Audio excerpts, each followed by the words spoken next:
Carl Jung, juntamente com Sigmund Freud e Alfred Adler, é um dos 3 fundadores da psicanálise, que é um conjunto de teorias e métodos psicológicos que visam liberar emoções e experiências reprimidas, em outras palavras, tornar consciente o inconsciente. Jung nasceu na Suíça em 1875 e morreu em 1961, deixando grandes obras nas áreas de psiquiatria, antropologia, arqueologia, literatura, filosofia, psicologia e estudos religiosos. Jung teve Freud como mentor durante boa parte de sua carreira, mas depois se afastou dele. Essa divisão foi dolorosa para Jung e o levou a fundar sua própria escola de psicologia, chamada psicologia analítica, como um sistema abrangente separado da psicanálise. Se a psicanálise clássica se concentra no passado do paciente, já que as primeiras experiências são muito importantes no desenvolvimento da personalidade, a psicologia analítica se concentra principalmente no presente, na mitologia, no folclore e nas experiências culturais, para tentar compreender a consciência humana. Uma das ideias mais importantes da psicologia analítica fundada por Jung é o processo de individuação, que é o processo de encontrar o eu, algo que Jung considerou uma tarefa importante no desenvolvimento humano.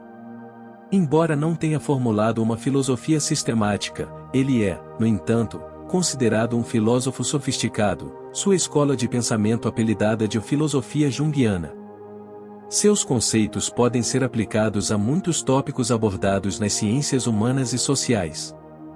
Boa parte de sua obra foi publicada após sua morte e de fato ainda existem alguns artigos de sua autoria que até hoje ainda não foram publicados. Alguns de seus livros mais importantes são Psicologia do Inconsciente, O Homem e seus Símbolos, Os Arquétipos e o Inconsciente Coletivo, O Homem Moderno em Busca de uma Alma, A Psicologia da Transferência, Memórias, Dreams, Pensamentos e as Relações entre o Ego e o Inconsciente. Além de grande escritor e pesquisador, foi também artista, artesão e até construtor. Sua contribuição é enorme e podemos aprender muito com suas obras, por isso neste vídeo trazemos para você 9 lições que você pode aprender com a filosofia de Carl Jung. 1. Olhe primeiro para dentro de você. Jung disse, quem olha para fora, sonha, quem olha para dentro, desperta. Se Freud se inclinava para o lado empírico da ciência da psicologia, Jung era visto por muitos como um místico, interessando-se muito por filosofia e assuntos espirituais, embora preferisse ser visto como um cientista. O trabalho de Jung consigo mesmo e com seus pacientes o fez perceber que a vida não tem apenas um propósito material, mas também espiritual. Ao voltarem os olhos para si mesmas e não para o mundo externo, as pessoas podem despertar, podem encontrar o sentido da vida, podem entrar em contato com a sua história pessoal, com os seus sistemas de crenças pessoais. Muitas vezes estamos excessivamente preocupados com o que está acontecendo ao nosso redor, na sociedade e com a forma como as outras pessoas nos percebem. Em outras palavras, estamos muito preocupados com a nossa persona, que é um falso eu que apresentamos à sociedade. Para entrar em contato com quem realmente somos, precisamos olhar para dentro. Olhando para dentro, poderemos entender melhor quem somos, conhecer melhor nosso mito pessoal, nosso sistema de crenças pessoal e poderemos entender quem queremos nos tornar, e isso nos ajudará a ter um rumo, um sentido na vida. Se não olharmos bem para dentro do nosso coração, nossa vida pareceria um sonho, mas sim o sonho de outra pessoa, no qual apenas acompanhamos um grupo, seja ele da nossa família, dos nossos amigos ou dos colegas de trabalho. Fazemos como todo mundo faz. Olhar para dentro é um processo de autoexploração, é a base do nosso verdadeiro eu. Para olhar para dentro, precisamos passar mais tempo sozinhos, meditando, analisando nossos desejos e sonhos, fazendo listas deles e de nossas habilidades e talentos e descobrir qual seria o caminho mais lógico a seguir na vida com base no que desejamos e recursos que temos. Fazendo isso regularmente, podemos encontrar a bússola certa para nos guiar ao longo de nossas vidas. 2. Integre seus contrários. Segundo Jung, a totalidade não é alcançada pelo corte de uma parte do ser, mas pela integração dos contrários. Jung é famoso por explorar os conceitos de anima e animus em psicologia. Segundo seu trabalho, eles representam os aspectos contrasexuais da psique de uma pessoa. Jung acreditava que se você é uma mulher, você tem uma psique masculina pessoal interior, ou animus, dentro de você e, se você é um homem, você tem uma psique feminina pessoal interior, ou anima, dentro de você. Embora nossa compreensão do gênero na forma como Jung o expressou tenha mudado radicalmente nas décadas desde que ele desenvolveu as suas teorias, o princípio de uma dualidade de personalidade ainda pode ser uma forma útil de compreender e trabalhar com a nossa própria psique holística. A principal consequência de ter nossa psique dividida em duas partes diferentes, nossa identidade de gênero externa e uma subconsciente, a parte contrasexual, seja anima ou animus, é que muitos de nós tendemos a negligenciar o subconsciente, reprimindo-o e às vezes isso pode voltar para nos machucar. Para evitar este conflito, é importante não só reconhecer esta parte oculta, mas aceitá-la. Quando temos os dois lados em harmonia, nossa atitude e interações com o sexo oposto tendem a ser mais positivas. Podemos tentar observar o nosso próprio comportamento ao lidar com os outros, podemos tomar notas e analisar o progresso que fazemos na jornada. De um modo geral, no caso de uma mulher que queira integrar o seu animus, ela deve esforçar-se para estar mais focada, seguir os seus objetivos e fazer tudo para os alcançar, sem sacrificar a sua feminilidade, e no caso do homem, ele deve passe a confiar mais no seu lado emocional, a se abrir mais diante das outras pessoas e a ser mais gentil no trato com os outros, sem sacrificar sua masculinidade. Através desta integração, as nossas interações com o sexo oposto irão melhorar. Podemos medir o nosso progresso de várias maneiras, talvez possamos escrever todos os dias a forma como tomamos decisões, a forma como interagimos com os outros e fizemos ouvir as nossas vozes. Equilibrar a nossa identidade com a nossa sombra e a nossa anima ou animus é a chave para alcançar a totalidade e melhorar as relações com o sexo oposto. 3. Analise seus sonhos. Nas palavras de Jung, o sonho mostra a verdade interior e a realidade do paciente como ela realmente é, e não como eu imagino que seja, e não como ele gostaria que fosse, mas como é. Segundo Jung, muitos sonhos parecem difíceis de entender a princípio, se não impossíveis, mas, quando os analisamos detalhadamente, eles podem revelar os aspectos mais secretos de nossa psique. Para compreendê-los, para nos aprofundarmos na complicada rede do nosso subconsciente, precisamos quebrar uma certa resistência. E quando conseguimos compreendê-los, muitas vezes ficamos surpresos ao ver como um sonho tão bobo pode revelar os problemas mais importantes e sérios da nossa psique. Os dramas falam-nos através de imagens e dão expressão aos instintos, às entidades mais elementares da nossa natureza. Assim, os sonhos são faíscas do inconsciente, revelando a realidade interior da pessoa, revelam a verdade e por isso são extremamente importantes na prática da psicoterapia. Os dramas podem ser analisados por cada um de nós, e não apenas num contexto psicoterapêutico. Para analisar seus sonhos, primeiro você precisa anotá-los imediatamente após acordar. Você pode colocar um caderno e uma caneta perto do travesseiro para que esta seja a primeira coisa a fazer pela manhã. Então, quando tiver tempo durante o dia, você poderá encontrar um lugar tranquilo e reler seu sonho. Anote as palavras-chave do texto e faça associações entre elas e o seu dia a dia. Talvez aquela xícara de chá que aparece no sonho seja presente de um amigo? Nesse caso, você pode ter assuntos pendentes com esse amigo. Depois de fazer essas associações, comece a escrever a interpretação do sonho, ligando todos os pontos. Digamos por exemplo que no seu sonho você estava indo em direção à cozinha para encontrar aquela xícara de chá, mas algo aconteceu fora da sua casa, houve um barulho alto e você se assustou e pensou em voltar correndo para o quarto. Uma interpretação desse sonho simples é que você pode precisar enfrentar seu medo para se reconectar com aquele amigo. Dramas podem ser muito mais complexos do que isso e quanto mais palavras-chave você encontrar em seu sonho, mais associações você poderá fazer e mais complexa será a interpretação. 4. Aprenda a enfrentar a realidade. Para citar Jung, daquilo a que você resiste, persiste. De acordo com Jung, quanto mais você resiste a qualquer coisa na vida, mais você traz isso para você. Quanto mais você fugir dos seus medos, mais a vida o colocará em condições de enfrentá-los. Na psicologia, a resistência apenas amplifica os seus problemas. Felicidade, bem-estar e saúde psicológica estão relacionadas à forma como lidamos com os aspectos negativos da vida, e não à forma como fugimos deles. Sempre que negamos os nossos problemas, ou lutamos contra eles de forma agressiva, ou quando estamos presos a sentimentos de mágoa, tristeza, ansiedade ou raiva, estamos resistindo a lidar com a questão central do problema. Quanto mais fixados estamos em nossa atitude negativa ou deprimida, mais resistimos a resolver o problema. Portanto, sempre temos que trabalhar nossos sentimentos para manter nossa saúde psicológica. As formas mais comuns de resistência são de negar o que está acontecendo, minimizar o problema, culpar outras pessoas ou situações e tentar mudar outras pessoas. Muitas vezes ficamos fortemente apegados aos sentimentos que não resolvemos ou analisamos profundamente.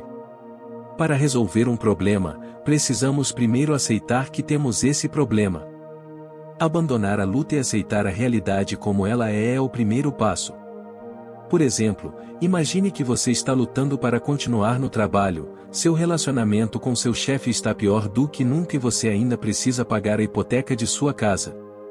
Porque lá no fundo você está com medo do que aconteceria se você perdesse seu emprego, sua casa, talvez até mesmo sua família se seu cônjuge o abandonasse. Você pode ter uma tendência a minimizar o problema, a não deixar seu cônjuge ver qual é a real situação. Enquanto isso, no trabalho, em vez de ter uma conversa essencial com seu chefe sobre o assunto que o incomoda, você pode ter a tendência de evitar até mesmo estar na sala de descanso com ele. Quanto mais você resistir a ter essa conversa com eles, mais você esconde o problema do seu cônjuge, mais a situação ruim persistirá e pior será o resultado. 5. E esteja ciente das superstições. Jung nos ensina que a superstição primitiva está logo abaixo da superfície até mesmo dos indivíduos mais obstinados. De acordo com Jung, não importa o quão perspicazes acreditemos que somos, ainda somos influenciados pela mitologia comum, pela religião dominante e pelas superstições culturais. Jung acreditava que precisamente aquelas pessoas que pensam que são imunes a tais influências sucumbem mais facilmente a elas, e portanto, é importante reconhecer o quão vulneráveis somos a elas. Um dos principais conceitos a que Carl Jung chegou é o conceito de consciência coletiva, que significa a consciência comum a toda a humanidade. Jung pensava que os grandes aspectos da vida, como a sexualidade, estão relacionados com algumas imagens primordiais vindas do inconsciente coletivo. No inconsciente coletivo, essas imagens primordiais foram depositadas ao longo de milhares de anos e influenciam o nosso cotidiano. Os nossos problemas básicos não são novos, foram repetidos vários milhões de vezes pelos nossos antepassados e os seus vestígios ainda hoje podem ser encontrados no nosso inconsciente coletivo. E as superstições são algumas das maneiras pelas quais os humanos tentaram enfrentar esses problemas. Não há sentido em fugir das superstições primitivas, é mais saudável reconhecê-las e encontrar uma forma de integrá-las na nossa cultura evoluída, por mais tolas que pareçam. Uma das melhores maneiras de garantir que não sucumbiremos às superstições primitivas, primeiro, parar de acreditar que somos imunes a elas. Por exemplo, de acordo com Jung, muitos tipos de fobias inexplicáveis nascem do inconsciente coletivo, de medo do escuro, de sons altos, de pontes ou de sangue. Embora não existam muitas cobras na Grã-Bretanha, por exemplo, descobriu-se que muitas crianças têm um medo inexplicável de cobras. Os humanos sempre tiveram medo de cobras, até o mito bíblico de Adão e Eva incluía uma cobra e muitas superstições se formaram em torno delas. Na verdade, os cientistas consideraram que havia uma vantagem evolutiva dada àqueles que evitavam animais perigosos como as cobras. Portanto, em vez de ignorar o seu medo de cobras e entrar no seu território sem qualquer preocupação, é muito melhor ouvir o seu medo e evitar essas áreas ou pelo menos tomar os devidos cuidados. Muitas vezes é vantajoso integrar superstições nas nossas vidas, mas é claro que não à custa das nossas faculdades racionais. Só porque não há cobras na grama onde você mora não significa que você nunca precisará usar sapatos. 6. Pense, não julgue como Jung disse uma vez, e pensar é difícil, por isso a maioria das pessoas julga. Segundo Jung, o processo de julgar diz mais sobre quem julga do que sobre quem está sendo julgado. Tudo se baseia no processo de projeção. O que nos perturba nos outros é o que há de errado dentro de nós. Assim, saber observar os outros e como o que eles fazem nos perturba pode nos ajudar a nos compreender melhor e a resolver nossos problemas pessoais.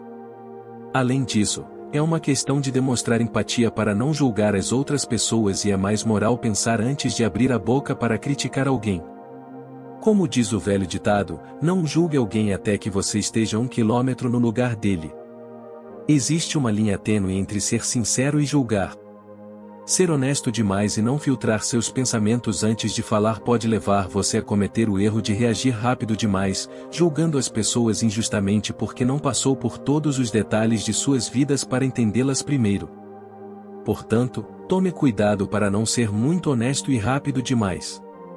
Reserve um tempo para realmente pensar sobre as coisas, analisar uma situação de todos os ângulos, considerar as outras pessoas primeiro, antes de considerar suas ações.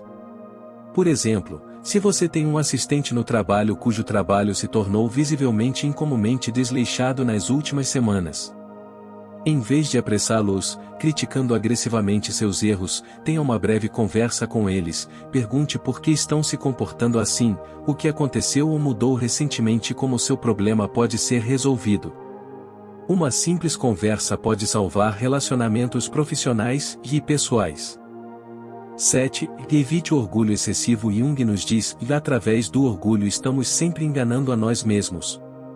Mas lá no fundo, abaixo da superfície da consciência comum, uma voz mansa e delicada nos diz que algo está fora de sintonia. De acordo com Jung, muitas vezes tememos olhar para dentro de nós mesmos e tememos o trabalho árduo que precisamos fazer para o autocrescimento. Quando esse medo encontra justificativa no contexto social, como em nosso espaço de trabalho ou na frente de nossos amigos, é fácil ficar preso a um determinado padrão de comportamento para nos protegermos contra esse medo. Uma forma dessa autoproteção é o orgulho, que Jung vê como autoengano, impedindo-nos de viver uma vida autêntica. Como tal, mostrar orgulho é muitas vezes um sinal de fraqueza, não de força. A neurose costuma estar associada ao orgulho excessivo. Pessoas neuróticas geralmente evitam certas atividades ou pessoas que podem prejudicar seu ego ou orgulho. Às vezes, eles até evitam uma determinada carreira por causa do orgulho. Essa evitação acontece automaticamente, sem que eles tenham consciência dessa tendência. Por exemplo, apesar de a maioria de nós adorar desenhar ou pintar, não nos atrevemos a comprar os materiais necessários por medo de não sermos bons nisso nem de podermos ser bons nisso. Evitamos pintar simplesmente porque não queremos ver em que nível estão as nossas habilidades e não queremos ferir o nosso orgulho. Preferimos pensar que não temos tempo para pintar do que ver que estamos no nível inicial e que temos muito trabalho a fazer para nos tornarmos especialistas. Outro exemplo pode ser quando ficamos presos num emprego por medo de iniciar o processo de procura de emprego e fracassar, pois podemos muito bem descobrir que não conseguiremos o emprego dos sonhos a menos que desenvolvamos primeiro mais competências. O orgulho nos impede de crescer em qualquer setor da vida. Desenvolver-nos em todos os níveis significa ser mais humildes, ousar enfrentar a realidade de que não somos tão grandes como pensamos e começar a trabalhar para nos melhorarmos. 8. Esteja ansioso para envelhecer. Jung escreveu: a vida realmente começa aos 40. Até então, você está apenas fazendo pesquisas. Carl Jung viveu uma vida longa e desfrutou de uma vida familiar estável, uma situação financeira muito boa, tendo uma carreira de sucesso e alcançando fama internacional. No início foi aprendiz de Freud, mas depois, por volta dos 37 anos, afastou-se dele, tornando-se um independente com foco em sua própria escola de psicologia, a psicologia analítica. O momento do rompimento com Freud foi quando Jung publicou sua obra A Psicologia do Inconsciente. A partir de então, Jung caminhou por território desconhecido e todos os seus amigos o abandonaram, exceto 2 colegas. Na mesma época, Jung deixou seu posto médico em Burgosly e rompeu com sua famosa amante, que também era sua assistente de pesquisa. Assim, houve muitas turbulências na vida de Jung, até chegar aos 40 anos. Depois disso, Jung tornou-se uma figura independente, seguindo seu próprio caminho, tendo sua própria escola psicológica. Assim como Jung conseguiu encontrar seu caminho aos 40 anos, cada um de nós também pode. Até os 40 anos, muitas vezes trilhamos um caminho aberto por outros, aprendemos com especialistas ou mentores e temos medo de ir para o lado. Por volta dos 40 anos, chegamos ao ponto em que entendemos como a vida é curta e que devemos fazer tudo o que for preciso para encontrar a nossa própria voz, custe o que custar. Aos 40 anos, acabamos de viver cerca de metade de nossas vidas e ainda há muitas possibilidades pela frente. Aos 40 anos aprendemos a estar mais confortáveis na nossa própria pele, mais confiantes nas nossas capacidades, tendo uma boa experiência profissional, preocupamo-nos menos com o que os outros pensam de nós e temos mais coragem para fazer mudanças radicais. Portanto, devemos nos concentrar em aprender com os outros tanto quanto possível até os 40 anos, para tentar descobrir qual é o campo certo para nós então. Quando chegarmos aos 40, devemos nos tornar independentes, ter nossa própria voz e nossos próprios princípios estabelecidos de vida. 9. Conte sua história. Em nossa citação final de Jung para este vídeo, ele disse: a razão do mal no mundo é que as pessoas não são capazes de contar suas histórias. Como psicoterapeuta, Jung entendeu como é importante dar espaço aos pacientes para contarem sua própria história. Durante uma confissão, ocorre um processo de transferência, pelo qual os elementos subconscientes do paciente, por exemplo, seu desejo subconsciente de machucar alguém, são trazidos à superfície de sua consciência. Jung chamou esse processo de integração de longo prazo de individuação. A individuação também pode ser realizada em um contexto fora da psicoterapia. Uma forma simples desse processo é escrever sua história. Basta uma caneta e um papel, um pouco de tempo e tranquilidade. Você também pode conversar com um amigo próximo ou gravar sua própria história, se achar mais confortável. Não escreva apenas o que aconteceu com você fisicamente, mas também sobre o que acontece nos seus sonhos, tudo o que está na sua mente. Não somos apenas o que nos aconteceu, mas também a forma como interpretamos as coisas que nos aconteceram, bem como o que sonhamos e o que vislumbramos para o futuro. Escrever ajuda você a moldar sua própria mitologia. Ao moldar a nossa própria mitologia, podemos alcançar um estado de totalidade, onde todo o nosso potencial latente é trazido à nossa consciência. Só então poderemos viver nossa vida com autoconsciência. Se você gostou deste vídeo, não deixe de conferir nossa playlist completa de filosofias para a vida e, para mais vídeos para ajudá-lo a encontrar sucesso e felicidade usando a antiga sabedoria filosófica, não se esqueça de se inscrever. Muito obrigado por assistir.